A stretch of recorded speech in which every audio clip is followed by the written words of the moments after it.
everybody, and welcome back to the Zero Hour. This is your host, Richard RJ Eskow, and joining us once again is Professor Richard Wolff. Richard Wolff, as you know by now, if you didn't before, Richard Wolff is an economist. He is a professor at the New School in New York, as well as professor emeritus at University of Massachusetts Amherst. He is also the host of Economic Update, which can be seen Tuesday evenings on Free Speech TV. So first of all, Richard Wolff, welcome back to the program. And I did that all from memory. Did I get it right? 100%, RJ. You're shooting perfectly. Well, thank you. Glad to hear it. I guess we could, we could start with this. There's so much going on economically and politically, since the two can't be divided. But one of the things that struck me especially was the surprising and uncharacteristic honesty of the Washington Post about 10 days ago, saying with a headline, "The recession is over for the rich, but the working class is far from recovered." First of all, the use of the term working class in the mainstream media is overly rare. But as they point out correctly, stocks at or near a record high, I guess, if not record high already. Wealthy have mostly recovered, bottom half far from it. Higher paying jobs bouncing back. Jobs making less than $20 an hour, less than half of those are back from the worst of the pandemic. On the other hand, the media seems to celebrate when jobless claims are less than 1 million in any given week. So it seems to me that of all the recoveries, if it is in fact a genuine recovery, all the recoveries we might have imagined, this would be the worst of all, one that victimizes the worst among us and further privileges the wealthiest among us. Am I wrong about that? I have no objection, except the timing I would change a little bit. I think this has been going on for 40 years in this country, that we have had an economic rearrangement of capitalism. It crashed back in the 1930s. The anger of the mass of people then took a very different form. It went to the left, this country. It had the New Deal, Roosevelt, all of that. And it took the business community 30 years from the 1930s to the 1960s to reverse course, to get the New Deal undone and to move in exactly the opposite direction. But since the 1970s, that's what they've been able to do. Productivity kept rising, wages did not.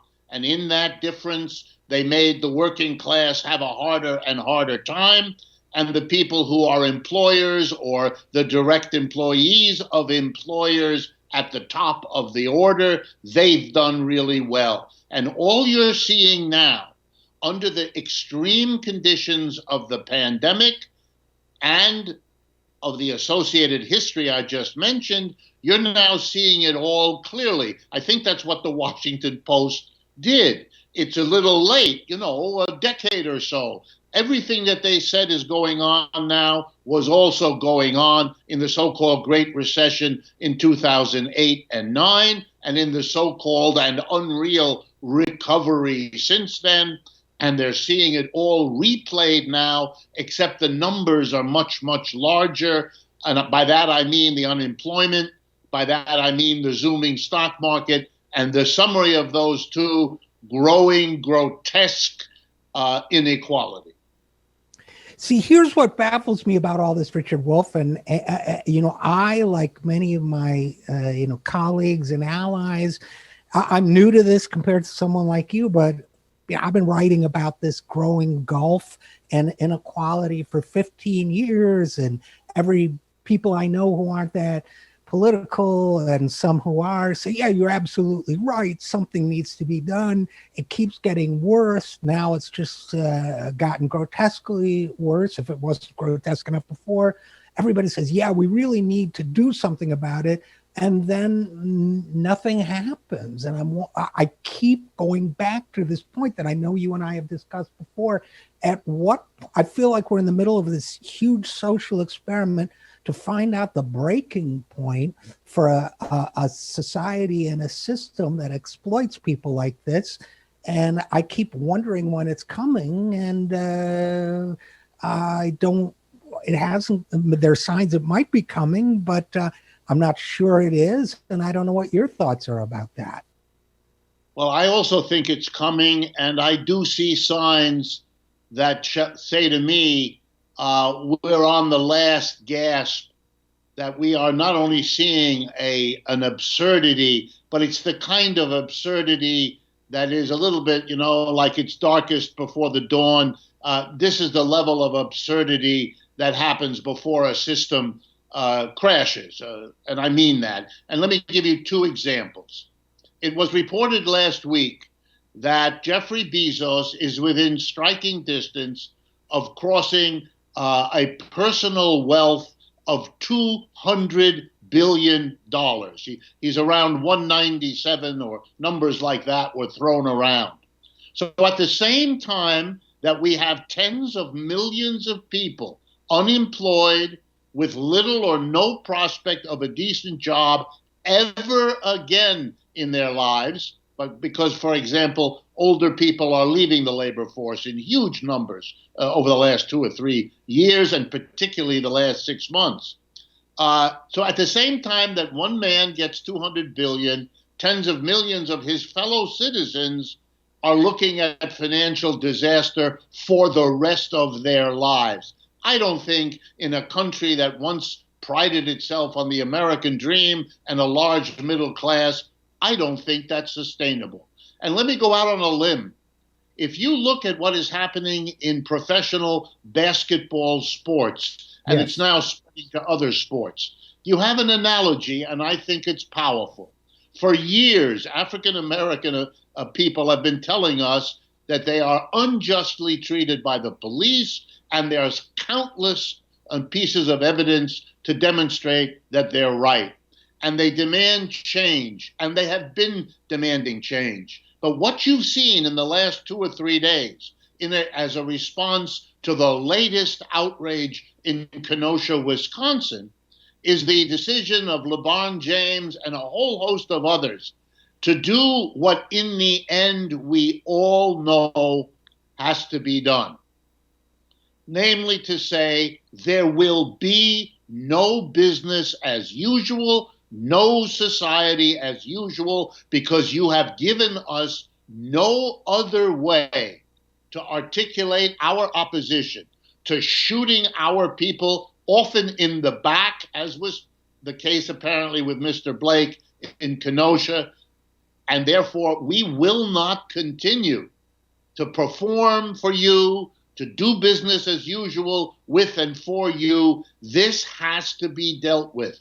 And I think there are going to be working class people all across the United States, with the benefit of that Washington Post story, with the benefit of the example of the basketball players and the football players taking the knee before, that it is time to begin to not act, to do what the labor movement called striking. We will not produce for you the society, the work, the spectacle, if you cannot treat us in the minimal decent respect of our lives, our property, our jobs, our incomes, our families, and our security.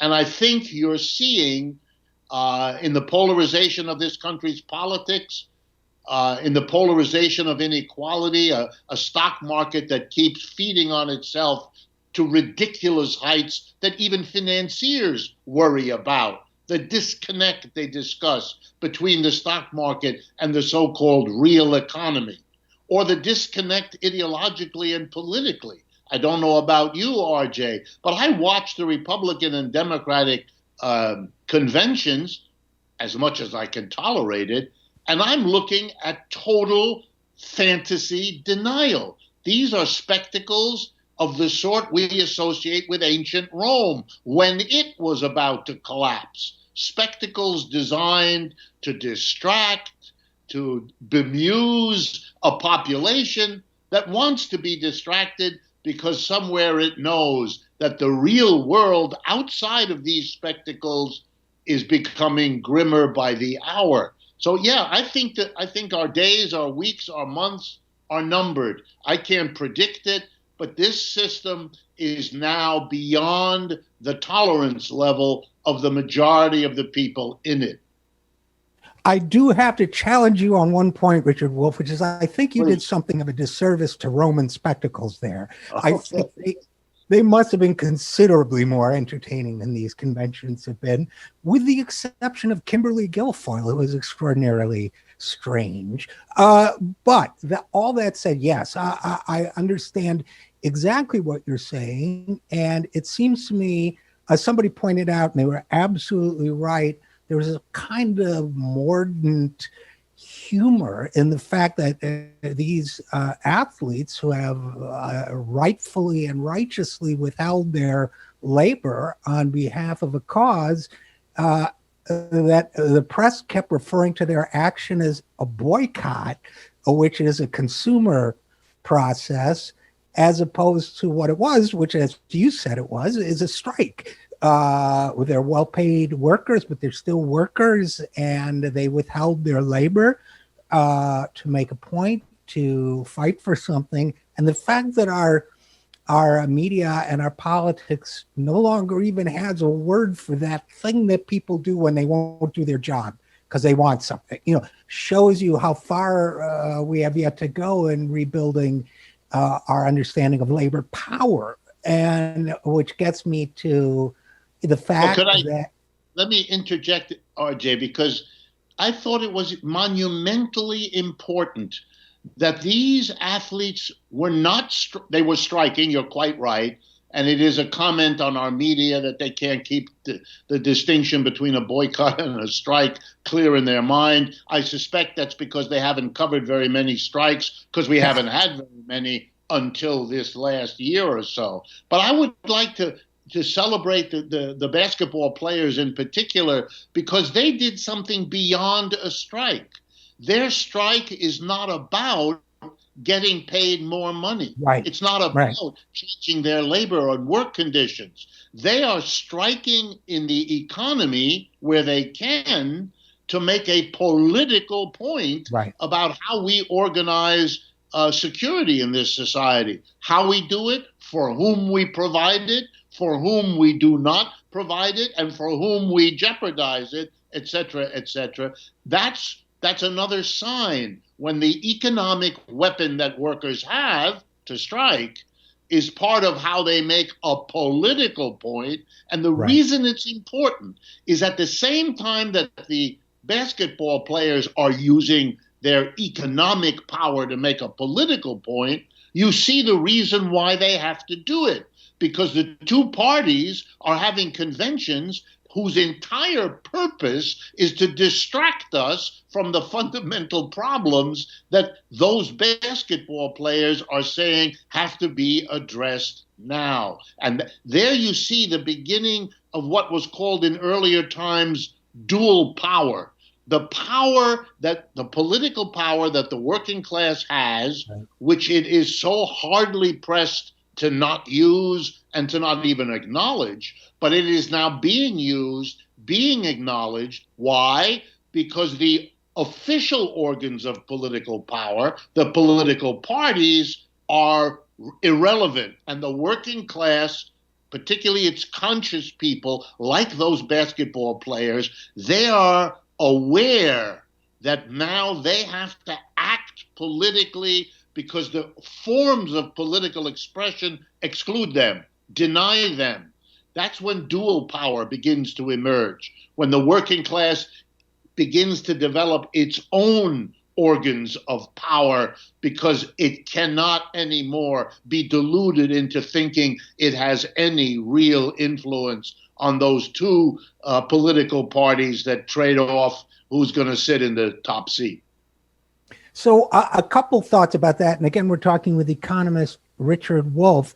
That dual power is so important. And I think one of the brilliant things that I agree with you that one of the brilliant things the athletes have done is much of their political strength comes from the visibility of what they do and the fact that millions of people watch what they do. Therefore, if they withhold their labor, millions of people are immediately affected by it, aware of it.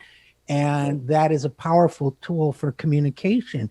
It seems to me that at a different end of the income spectrum, but workers nonetheless, we have all this lip service about our frontline workers. And it seems to me those workers also have enormous dual power, both to communicate and to on behalf of themselves and on behalf of society. They're the ones being sacrificed for this economy that's benefiting the wealthy. And it seems to me even a day of no Amazon services, no Uber services, no Postmates or whatever, DoorDash food deliveries, that even a single day of that, much less a week of it, would get people's attention in a very effective way. And I'm wondering the path to that outcome, to that action. Let me give you an idea that builds on what you've just said. Not an idea, a piece of news. Denmark has a woman, Mette Frederiksen is her name, prime minister. She's a socialist. And as the socialist government of Denmark, she has now proposed a new tax. It would fall on wealthy people, those who earn over about $1.8 million a year. That's all you have to earn to be considered wealthy in Denmark. And it would also impose an extra tax on banks who have business more than about 500 million a year, which is not that much for a sizable bank anymore. And for what are these new taxes being imposed? The government, her socialist government, has designated, and remember, Denmark's a much smaller country than we are, 38,000 workers who are doing especially dangerous work. And for those workers to be properly equipped, properly supplied, and properly paid the extra that their dangerous work requires, she wants this tax to fall on the wealthy and the banks so that the 38,000 dangerous job performers get the acknowledgement and the pay they deserve. She is reacting to the very same issue you raise. You know, instead of giving lip service to the frontline people, those in the grocery stores, those in the public services that help us in this time of great pandemic, we don't do anything for them. We don't even provide them as a society with the adequate personal protective equipment that we know they need. The clean masks replaced every day, the cleaning equipment, all of the services. It is, as I'm sure historians will look back on this time and say, it is a time of unspeakable dysfunction of the United States. And it can only be explained, I suspect, in the future as these last hours, days, weeks, or months of a system that is, and I say this very recently, a system that's falling apart, that is unable to perform. And look, the Black Death was the end of feudalism back in the 13th and 14th century. Feudalism never recovered from having exhausted the mass of its working class, the serfs, and vulnerabilizing them to a disease like the Black Death. We are showing, and the United States is the leader here, 4% of the world's people, 25% of the world's COVID cases and COVID deaths. We are demonstrating an exhausted working class that is vulnerable to this disease personally, psychologically, and physically, and that's a sign of a system that isn't working even on the most fundamental level of preserving the security and health of its people. So, Richard Wolff, I have a modest proposal, which is I'm not even going to suggest that what we need to do in this moment is redress the gross economic injustices that existed in February before the pandemic hit. I'm just going to say maybe we should tax all the pandemic earnings of the wealthy at 100%. Just that, just so that things didn't get worse as a result. Just say Jeff Bezos made what, 80, 90 billion dollars as a result of the pandemic. Just tax that at 100%, then we'll tide us through so we can have the greater debate. You think that the political class will embrace my idea as a moderate position? Well, two responses. First, we've already done something like that in the United States in our past, and I'll explain that in a moment. But whether or not we had done it, we have done it, so there is precedent. But even if we hadn't, the answer to the second part of your question is, if the mass of the working class says what the basketball players have said, we're not going to work at all unless this issue is addressed, you would see activity on a speed and a scale you could never dream of. Now, let me give you the history.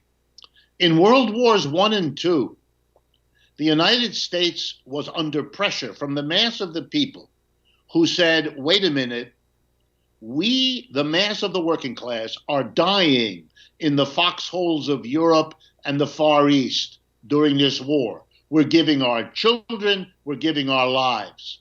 Meanwhile, people who produce the goods and services, the companies, are profiting by getting fat contracts from the government. Wait a minute, there's something wrong here. And so guess what? The United States Congress and the president at each time were fearful of the mass of people's anger becoming a problem. So they passed what was then called excess profits taxes, which effectively did what you just said. Anybody making profit during the war that exceeded the average, say, of the profits they were making in the 3 years before the war would have to give the government X% of these excess profits because it was intolerable to have any other solution.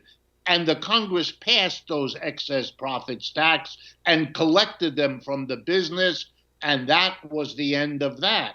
In 1942, during World War II, Roosevelt sent Franklin Roosevelt, the president at the time, sent his State of the Union message, 1942, to the Congress, in which he proposed that anyone earning over $25,000 a year in that year, that anyone earning over that, because we were at war, would have to pay, get ready now, 100% of whatever income he or she got over $25,000. By the way, in today's prices, that would be an income of roughly $400,000. So Mr. Jeffrey Bezos and all the CEOs collecting millions would see an enormous tax fall on them. 100% of every dollar over 400,000 they would have to give to the government so it could hire the unemployed to give us all COVID tests, to produce decent infrastructure reconstruction, all the things this country really needs for the mass of the people. There's an economic program that could be built on what you've suggested, given the historical precedent. There is no excuse other than serving the richest of the rich. Look, this pandemic makes the following statement the truth. The rich get richer and all of us get poorer. That's the reality. It doesn't have to be, that's not the fault of the virus. That's the fault of a system that helped bring on the virus and uses it to exaggerate its already worst tendencies.